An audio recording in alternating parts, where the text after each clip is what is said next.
Yeah, so I just wanted to ask you about like Paul. He goes against the Old Testament. No, hold on, my friend. That's the statement I Listen. made. Oh, don't let me embarrass you. Is the topic Paul or is it about Allah, your God? It's about Christianity. No, it's like, not. It's the top. Let me repeat it again. I know you're illiterate like Muhammad. Listen to me. Is the topic Paul or is it Allah, your God? It's about Allah. Okay, so why are you trying to change the subject like a coward to Paul who buries Muhammad under his feet? Why don't you stick to the topic? You went to the Old Testament, right? Yeah. Okay, I'm going to show your God, Allah, is Satan, the father of Muhammad, according to the Old Testament. Because you went to the Old Testament, right? Yeah. Okay, according to your Quran, listen. Surah Al-Ma'idah, chapter 5, verse 18. Says, the Jews and the Christians are not the sons of Allah. That's number 1. Chapter 19 of the Quran, Surah Al-Maryam, verses 88 to 93. It says that you are a slave and Allah is your Lord. No more, no less. The Old Testament that you're referring to, in Deuteronomy 14, verse 1, it says the Israelites, Bani Israel, are the sons of God. In Deuteronomy 32, verse 6, this is the Old Testament that you're appealing to. It says, the God of Moses gave birth, begot the Israelites to be his sons and daughters. And then in Exodus 4:22, God says, Israel's my firstborn son. Your Allah in the Quran says, no one is his son. The Jews are not his sons, but the Old Testament says Israel is the son of God. God gave birth to the Israelites to be his sons and daughters. That means the Old Testament shows that your God, Allah, is a fake. Well, what I would say is the Old Testament is because the Old Testament brought up confusion. That's why you say. But wait, hold on. The child of God. Egan, hold on. Jesus is the son of God. Listen. So what does that mean? Listen. Yeah. Didn't you just say Paul contradicts the Old Testament, and now you just said the Old Testament brings up confusion because it shows that Muhammad is the son of the devil? So how is Jesus the son? Like, what does it mean? Don't change the Jesus subject. the Answer the question. And by the way, Israelites are the son of God. Don't change the subject. Do you agree the Israelites are the sons of God, which your Quran says they are not? That was a statement. That was like a, do you accept it? The word sons. You're not answering me. Do you accept it? Yeah, the Quran contradicts. Say it. The Quran contradicts it. You agree then the Quran contradicts the Old Testament, right? It took away the term sons because the sons can be used. So what was your problem with Paul? Because you said Paul goes against the Old Testament, and you just admit the Quran goes against the Old Testament.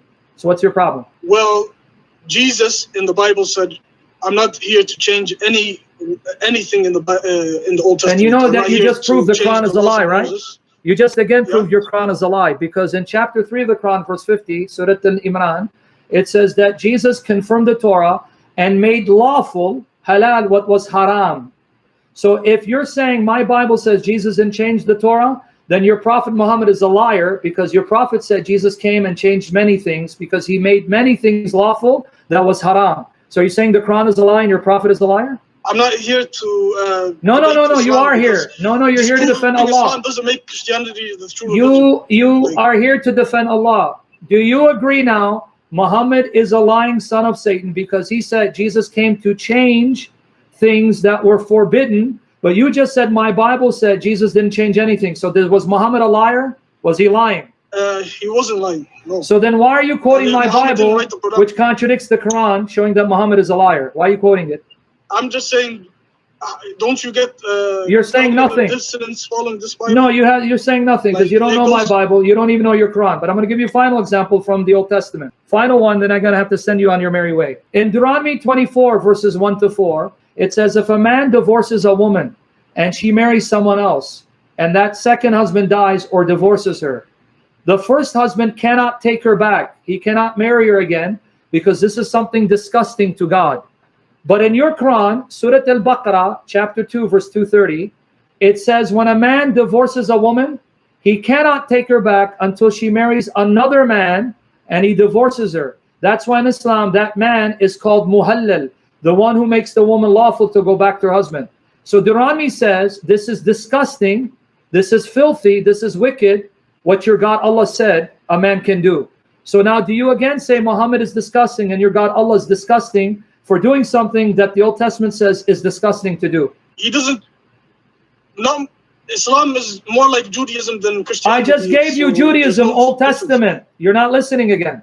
Old Testament, God said, if a man divorces a woman she marries, and that second husband divorces her or dies, she can't go back to the first husband. But your Allah said in chapter 2 of the Quran, Surah Al-Baqarah 2:30, it says that if I divorce a woman, I can't take her back until she marries someone, and that someone sleeps with her and divorces her. So the Quran says that the only way I can take my wife back if she marries and divorces, and the God of Moses, the Old Testament Judaism, says that's disgusting. So it says your God is disgusting and Muhammad is disgusting. So do you agree Muhammad is disgusting? He's the son of the devil. No, that's... So then stop using my Old Testament. Bye-bye.